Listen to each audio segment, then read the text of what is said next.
ሰላም ጤና ይስጥልን ክቡራትና ክቡራን የፓን ኢትዮጵያ ተከታታዮች፣ የሕክምና ባለሙያዎች ጥያቄዎቻቸውን ቆጥረው ስሜት በሚነኩ መፈክሮች አጅበው በሰላማዊ ሰልፍና በመግለጫ ረዘም ያለ የቅድመ አድማ ማስጠንቀቂያ ጊዜ አሳልፈዋል። መንግስትም ካሁን በፊት እንዳደረገው እንግዲህ ገበሬ ሲንቀሳቀስ የጅራፍ ፖለቲካ፣ አስተማሪ ሲንቀሳቀስ የጠመኔ ፖለቲካ ሲል እንደነበረው ይሄንም የጋውን ፖለቲካ ሲል ፈርጆታል። በእኔ እምነት ይህ አውታታ ስራ ፈት አገዛዝ ካሁን ቀደም ከገጠሙት ተቃውሞች የተሻለ ጉልበት ያለው ተቃውሞ ከሐኪሞች የገጠመውም የሚገጥመውም ይመስለኛል። እንዴት እስከምን ድረስ ይሄዳል የሚለውን በተመለከተ አጭር ዝግጅት ይሻለው። ሰብስክራይብ፣ ላይክ፣ ሼር፣ ኮሜንት እያደረጋችሁ አብራችሁን ቆዩ።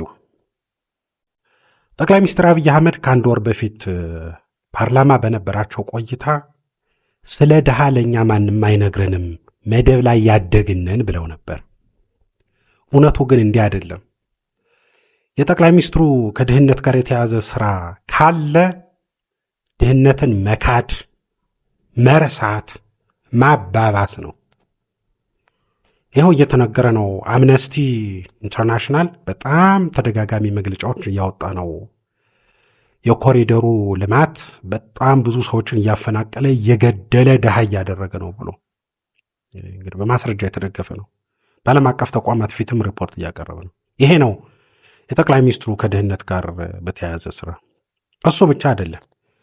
ድሃ ቀርቶ መካከለኛ የተማረ ሀብታም ማንም የማይኖርባት ሀገር ሆናለች ሀገሪቱ። ከራሳቸው ከጠቅላይ ሚኒስትሩና በአካባቢያቸው ካሉ ሰዎች ውጪ ማንም የማይኖርባት ሀገር ነች። ይሄ በአሁን በሐኪሞች እንቅስቃሴ ይፋ ወጥቷል። መንግስት ይሄ እንዴት ይመልሰው ይሆን? ከአሁን በፊት ያሉ እንቅስቃሴዎችን በዚህም በዚያም ብሎ አዳፍኗል። መምህራን ከ2 ዓመት በፊት ሲንቀሳቀሱ ጠቅላይ ሚኒስትሩም የትምህርት ሚኒስትሩም አስፈራርተዋል፣ ቀልደዋል። እንደ ተጋባዥ መምህር 5 ክሬዲት አወር እያስተማርክ ለምን ብር ትጠይቃለህ ነበር ያሉት ጠቅላይ ሚኒስትሩ። የትምህርት ሚኒስትሩ ብርሃኑ ነጋ ደግሞ እንደዛው አስፈራርተዋል፣ ቀልደዋልም። ሲጀመር በፈተና ፈትነን እንጥላቸዋለን። መቼም ብርሃኑ ነጋ ከሳቸው በቀር ሌላው ሁሉ አስተማሪ አይመስላቸውም። ይሄን ስል እንደው ሰነፍ አስተማሪ የለም ማለት አይደለም። በሁሉም ቦታ ሁሉም አይነት ሰው ይገኛል። ግን ብርሃኑ ነጋ በሚያጣጥሉት መጠን አይደለም የኢትዮጵያ አስተማሪ የአቅም ድክመቱ። እንዲያውም በዚህ ኑሮ ቆሞ መሄዱ ማስተማሩ ሊደነቅ ሲገባ፣ ጥያቄውን መቀበል ሲገባ እንፈትናቸዋለን፣ እንቀንሳቸዋለን አሉ። ቀጠሉና ደግሞ ሲቀልዱ ያው የጠቅላይ ሚኒስትሩ ሐሳብ ይመስለኛል የምገባ ፕሮግራም ተጀመረ። ያው ማድሄት ነው ጠቅላይ ሚኒስትሩ። ነገራችን ላይ ሰብአዊ ክብር አይወዱም። ማድሄት እለምናለሁ ለምኑ ምናምን ነው የሚሉና አስተማሪን የተማረን ስራ ያዘን ሰው በቤቱ በስራው በክብሩ መኖር ያለበትን ሰው የምገባ ፕሮግራም ጀምር ብላ ተባለ ትምህርት ቤት ውስጥ።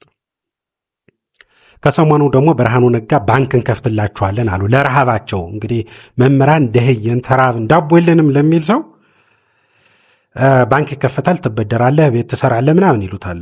በዛ ላይ ደግሞ የኢኮኖሚ ባለሙያ ነኝ የሚል ሰው ይህን ሲል በጣም ትልቅ ስላቅ ነው። ያሳዝናል። የሆነ ሆኖ የአስተማሪዎች ሁኔታ በዚህ መልኩ ተዳፈነ። ግን ሀገሪቱ ድሃውን አይደለም።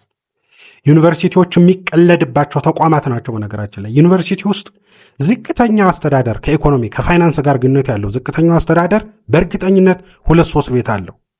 ዝቅተኛ የሚባለው ነው፣ ወደ ላይ ያሉት አይደለም። ሁሉም ዩኒቨርሲቲዎች ከእንቁላል እስከ ህንፃ ይዘረፍባቸዋል። ይሄ ይታወቃል፣ ሀቅ ነው፣ ማንም አይክደው። እንዲያውም እኔ የሚመስለኝ የዋቻሞ ዩኒቨርሲቲ አስተዳደሮች ይመስለኛል አሁን እስር ቤት ውስጥ ያሉት ቢጠየቁ ለምን አሰራችሁን ሳይሆን የሚሉት ለምን ብቻችን አሰራችሁን የሚሉ ይመስለኛል። ለምን የሁሉም የዩኒቨርሲቲ አመራሮች አይመጡም የሚሉ ይመስለኛል። ምንም ጥያቄ የለኝም። በዚህ ማንም አይጠይቅም። ሀቅ ነው። በዚህ ደረጃ የሚባለግበት ሀገር ነው ኢትዮጵያ። ለሚሰራ ለሚያስተምር ለታችኛው አይከፈልም፣ አያገኝም። የሐኪሞች ሮሮም እንደዛ ነው። ሐኪሞች በግልጽ እያሉ ነው ሀገሪቱ ትከፍላለች። እውነታቸውን ነው፣ ትከፍላለች። ለምን ሐኪም ይማራል? አንድ ሐኪም ስፔሻላይዝ ለማድረግ ከ21 ዓመት እስከ 23 ዓመት ይፈጅበታል። ለዛ ነው ላልተኖረው ልጅነታችን እያሉ ያሉት። ይህን ያህል ዘመን ተምሮ ሰው እንዴት ይራባል? አንድ ሐኪም ከ5000 ሰው በላይ ነው የሚደርሰው ስፔሻሊስት ሐኪም አሁን በኢትዮጵያ ባለው ምጥጥን ስርጭት። አንድ አዋላጅ ሐኪም ከ4000 ሰው በላይ ነው። አንድ ነርስ እንኳን ወደ 1000 ሰው አካባቢ ነው የሚደርሰው። በዚህ ደረጃ ያለ ስርጭት እንዴት ይራባል? በዚህ ደረጃ ዲማንዲንግ የሆነ ባለሙያ እንዴት ይራባል? አንድ ዲማንድ የሆነ እንዴት ይራባል? ነገራችን ላይ እንዴት ቢያንስ ዳቦ ይጠይቃል። እና ሲጠይቁ ደግሞ መፈረጅ የጋውን ፖለቲካ ያው እንዳልኩት ነው። አገዛዙ ስራ አይወድም፣ አይሰራም፣ አይችልም። አውታታ ነው፣ አውታታ። ጥያቄ መጠየቅ መልስ መመለስ አይችልም። ሐኪሞች ግን በግልጽ ጥያቄዎቻቸውን አዘጋጅተዋል። እንግዲህ ከህግ ጋር የሚያያዙ ጉዳዮችም ሊነሱ ይችላሉ። አድማ ልትመቱ አይገባም። ያው የግል ሰራተኞች አዋጅ ላይ የሕክምና ቦታዎች አድማ እንደማይመታባቸው ያነሳልና ያው እንግዲህ ሲሪየስ በመሆኑ ነው የሕክምና ጉዳይ ምንም ጥያቄ የለውም። ሕክምና ነው። ሐኪሙ ካልሰራ ወዲያውኑ ታካሚው ይሞታል። ስለዚህ ወዲያውኑ ውጤት የሚያመጣ ነገር ስለሆነ ፋታ የሚሰጠው ጉዳይ አይደለም። ግን ሕግ ከህልውና በታች ነው። ያው ሕግም ነባራዊ ሁኔታዎችን የሚደነግግ ቢሆንም የሌላው ሰው መሞት ከሐኪሞች መሞት አይቀድምም። አለቀ። ይሄን ሕግም ይፈቅዳል። ራስን መከላከል፣ ህልውናን ማስጠበቅ በሕግም የተፈቀደ ነው። የሐኪሞች ጥያቄም የህልውና ጥያቄ ነው። የሚቀለድበትን ሀገር፣ ማንም የሚዘርፈውን ሀገር፣ ማንም መርከብ የሚሰራ ባለቤት የሌለውን መርከብ የሚይዝበትን ሀገር፣ $10 ቢሊዮን ቤተ መንግስት የሚገነባበትን ሀገር ነው ድርሻችን ይስጠን እያሉ እየጠየቁት ያሉት ሐኪሞች። ተምረናል፣ ድርሻችን ይስጠን ነው። እንግዲህ ለአንድ ወር ያክል ጊዜ በማስጠንቀቂያ ቆይተዋል። ያለፈውን ሳምንት ደግሞ በሰልፍ አሳልፈዋል። መንግስትም ሁኔታውን ፈርጇል። ፖለቲካዊ ነው ብሎ በጣም የሚያሳዝን ነው። ይህ መሆኑ የሚያሳዝን ነው። አስተባባሪዎቹም እየታሰሩ ነው። ይሄን መንግስት ሊያደርገው የሚችለው ነው፣ ግን የማይገባው ነው። ውጤቱ ምን ይሆናል? በሐኪሞች ጥንካሬ ይወሰናል። ከበረቱ ሞተንም ቢሆን ጥያቄያችን እናስመልሳለን ካሉ በእርግጠኝነት የሥራ አድማ ማቆማቸው ብቻ በቂ ነው። ቢቻል ደግሞ ሌሎች ባለሙያዎች ቢቀላቀሏቸው፣ እንግዲህ ከመምህራን አካባቢ እየተነሳ ነው። እሱም ከሆነ ደግሞ የበለጠ ጥሩ ነው። ከዛ በላይ ግን ህዝቡ ቢረዳቸው። የኢትዮጵያ ህዝብ ዝምተኛ ህዝብ ነው። ፕሮፌሰር መስፍንም ይላሉ የኢትዮጵያ ህዝብ ያደፍጣል፣ እስከ መጨረሻው ይጠብቃል ይላሉ። እውነት ነው። ግን ደግሞ በህዝቡ እንዳይፈረድ አስተባባሪ የለውም። ይሄ ዝም ብሎ ዋልጌ ፖለቲከኛ ነው ያለው። የሆነ ያልሆነውን ከማውራት ያለፈ ስራ የማይሰራ ፖለቲከኛ ባለበት ሀገር ህዝብ ሊነሳ አይችልም። ህዝብ አስተባባሪ ይፈልጋል። ዝም ብሎ ብድግ አይልም። የሐኪሞችን ጥያቄ ግን ህዝቡ ሊደግፋቸው ይገባል። በቃ ገበሬው ሁሉ ሊገነዘበው የሚገባው ነው። የኤክስቴንሽን የጤና ባለሙያዎችን እስቲ ወይም የጤና ኤክስቴንሽን ባለሙያዎችን እስቲ አስቧቸው እንዴት እንደሚቸገሩ። ለነሱ አሁን ደሞዝ አያስፈልግም? እነሱ ሊበሉ አይገባም? ማንም ወንበዴ ካቢኔ ስንት ቤት የሚገዛበትና ስንት የሚዘርፈውን ገንዘብ ለነሱ መስጠት ተገቢ አይደለም። እውነት ኢትዮጵያ የሌላት ሆና ነው። የተማረ ሰው በዚህ ልክ መዋረድ አለበት? ሰው ሐኪም እንኳን ሆኖ ከበሽታ ጋር እየተጋፈጠ እየተዋጋ የሚሰራ ሰው እንኳን ሊከፈል አይገባም? እውነት ይሄ ሁላችንም ልንጋራው የሚገባ ጥያቄ ነው። ስለ ሁላችንም ሲባል እውነት ነው። ከሐኪሞቹም እኮ ጥፋት አይጠፋም። ልክ እነ ብርሃኑ ነጋ አስተማሪዎች ብቃታችሁ ምናም እያሉ ለማስደንገጥ እንደሚሞክሩት በሐኪሞቹ የሚነሱ ብዙ ችግሮች አሉ። እንደው ለምሳሌ ከጥቂቱ እንኳን ወይ ከትናንሹ እነሳ ትምክህት አለ፣ ከሕክምና ጋር ያለ ትምክህት አለ። ሌሎች ብዙ መዝረክረኮችም አሉ ሊነሱ የሚችሉ። ይሄን ግን ማስተካከል የሚቻለው በአስተዳደራዊ ጉዳይ ነው። ይሄን አጥብቀህ ይዘህ አርም።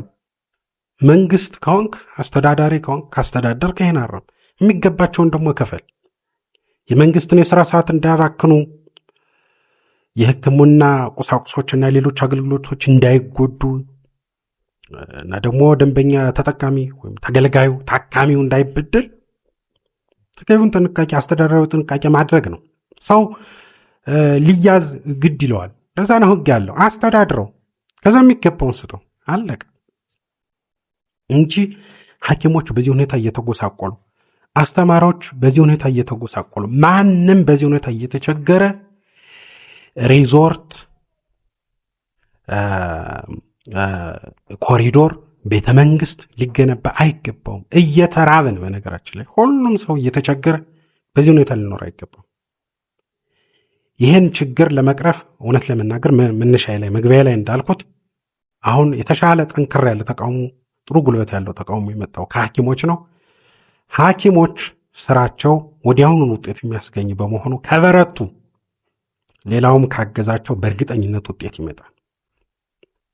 እናም እውነት ለመናገር የሐኪሞች ንቅናቄ፣ የሐኪሞች እንቅስቃሴ፣ የሐኪሞች አድማ የሌላውን የኢትዮጵያ ሰራተኛ ረሃብ ሊያክመው ይገባል። ሰራተኛውም ይሄን አድማ ተባብሮ ሊታከም ይገባል።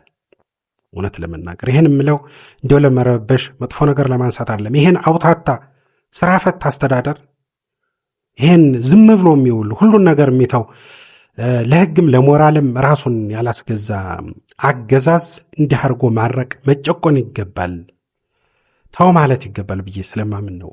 ውድ ተከታታዮች እናንተ እንግዲህ በዚህ ላይ የሚሰማችሁን አስተያየት እንድታጋሩም ጋብዛለሁ። በዚሁ አጋጣሚ ሁኔታው በሰላማዊ መንገድ ተፈትቶ ሁላችንም የሚገባን የምናገኝበት ሀገር የሚፈጠርበት መንገድ እንዲከፈት እንዲጀመር በእውነት እመኛለሁ። እሱ ነው ዋናው መልእክቴና ፍላጎቴ። ስለተከታተላችሁ አመሰግናለሁ። መልካም ጊዜ